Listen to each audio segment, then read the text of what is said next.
Hi everybody and welcome back to my channel. My name is India and today we are going to be doing the 2020 version of my own book tag, the Books and Bakes tag.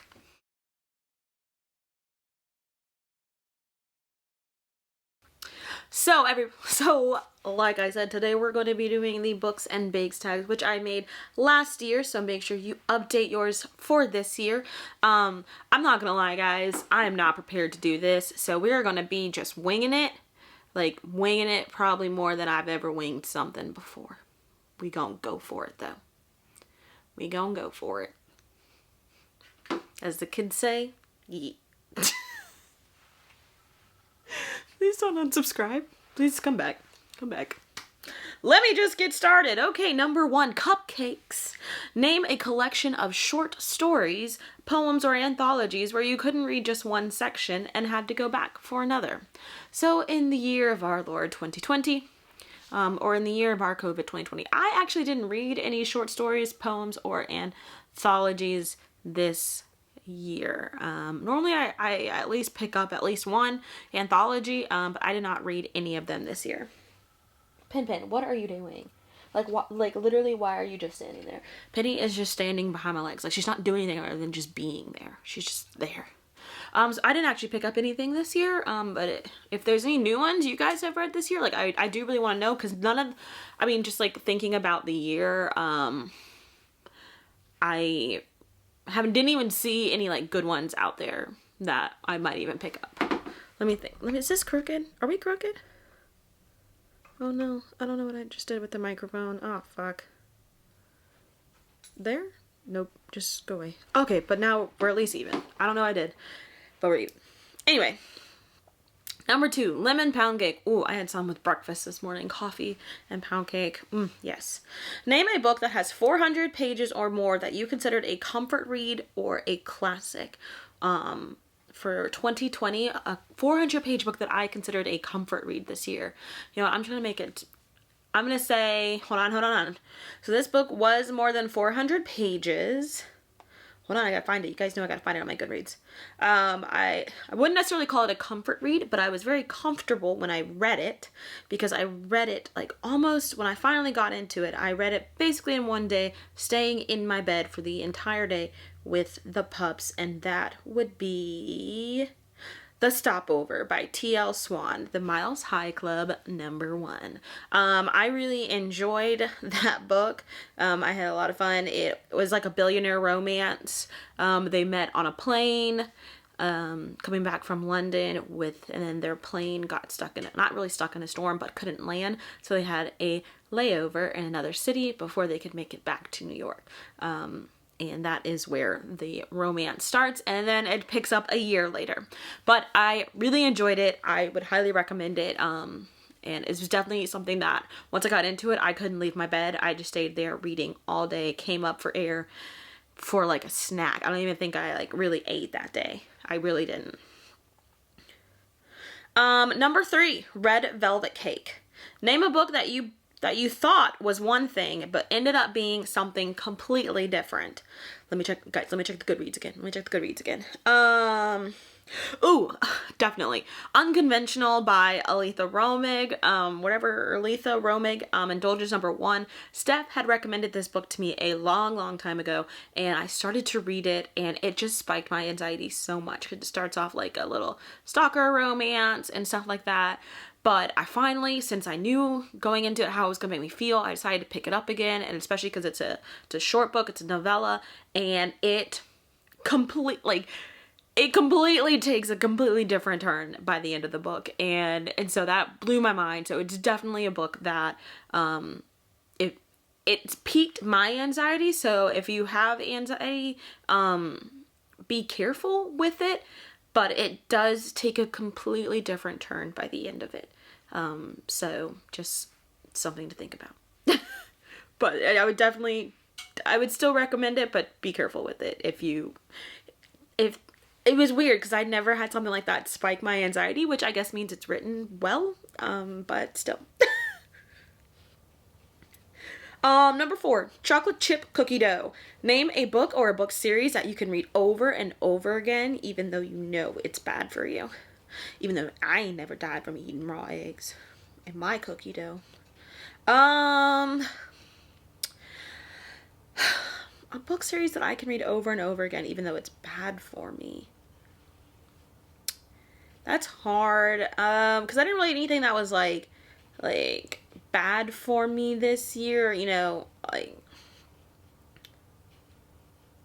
Okay, you know what? I'm gonna change this answer up. So I'm gonna go with the series of. Where did it just go? No. Keep going up. Where did it just go? The Bridgewater County series, okay? The first book starts off really good, and then the second book is good, and then it just becomes seriously repetitive to where it's just average at that point. But you're like, I'm gonna keep devouring this. I'm gonna keep eating it. But its first book was really good. I enjoyed it a lot. They are a menage series based in this county where everyone is basically in a menage relationship, and it is completely normal within that county, within the history of that county. So yeah, but it, like I said, you know, you eat that scoop and it was really good to start off. But then it just started to dwindle off and it was just too much of the same and not enough goodness. Number 5, how many questions did I make?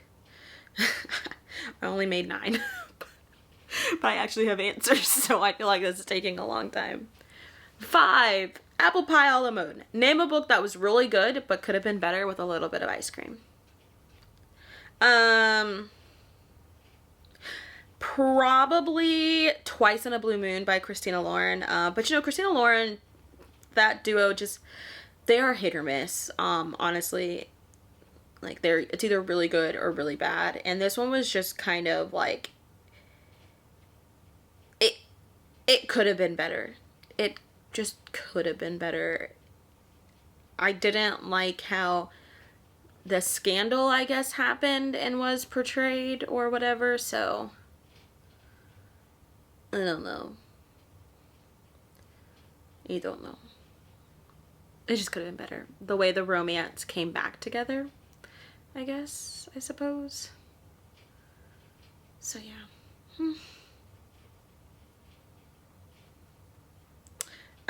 6, gingerbread cookies.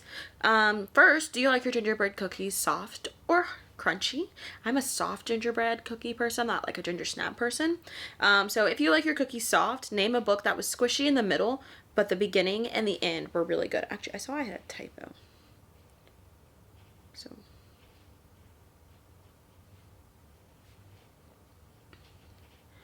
So where it kind of dies off and then it kind of picks back up. Ooh, I can't find.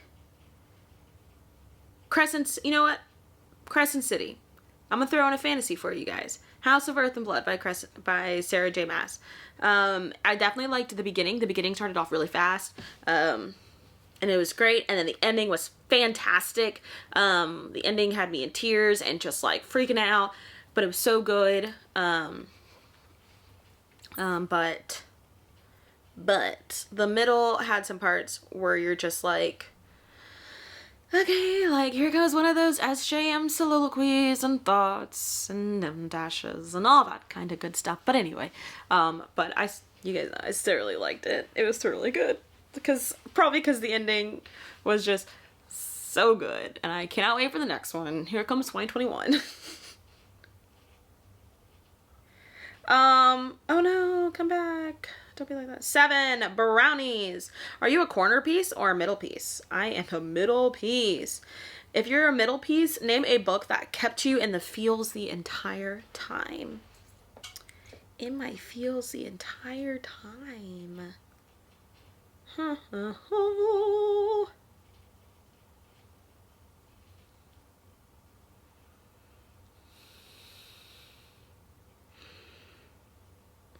You know, I don't know if it's like my feels, but The Air He Breathes, I think, yeah. I mean, I remember starting off kind of crying in it, by Brittany C. Cherry. There's definitely a lot of emotional aspects to that book. I definitely gave it 4 out of 5 stars. And there's a lot of emotional aspects that made me, just it's the Element series. I haven't read the rest of them, but that one definitely, that book, it grips your heartstrings with the amount of topics that are in there. It definitely grips your heartstrings. 8, birthday cake. Name a book series or an author that you feel like keeps coming out with a book, short story, novella every year. Like, who just keeps throwing them out, man? I feel like most romance authors are like that, though. So I am going to go with...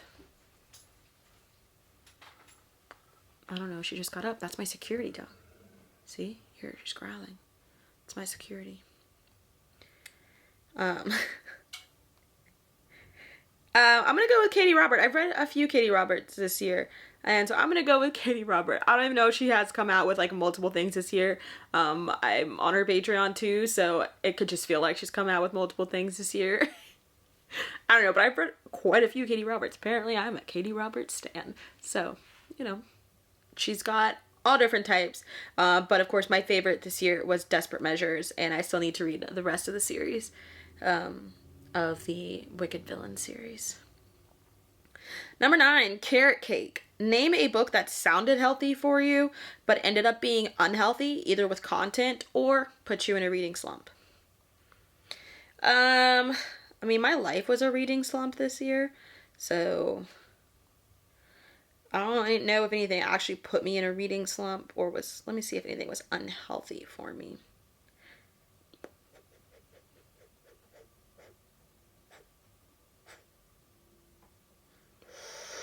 Yeah, like my life was a reading slump this year, just out of being purely busy.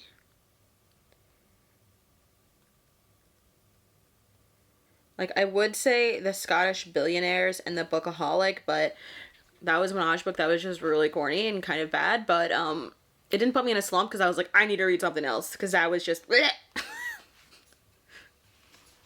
So, oh no. So I don't really know if it didn't really, like I said, my life was a reading slump. It kind of sucked. It did. I'm not gonna lie. But guys, that's it for the books and bakes tag. I'm sorry if it's not as fun as everybody else. I enjoy it. I like it. I like food. I'm gonna eat something after this. But anyway, guys, that's it for me. So don't forget to hit that subscribe button down below. Hit that bell notification button so you never miss anything. Don't forget to like this video and follow me on all of the social medias. And until next time. Oh, and if you're watching this video, you know, tag you're it. Do it. Let me hear what your 2021 reads were for this. So tag you're it. So until next time, keep turning the pages.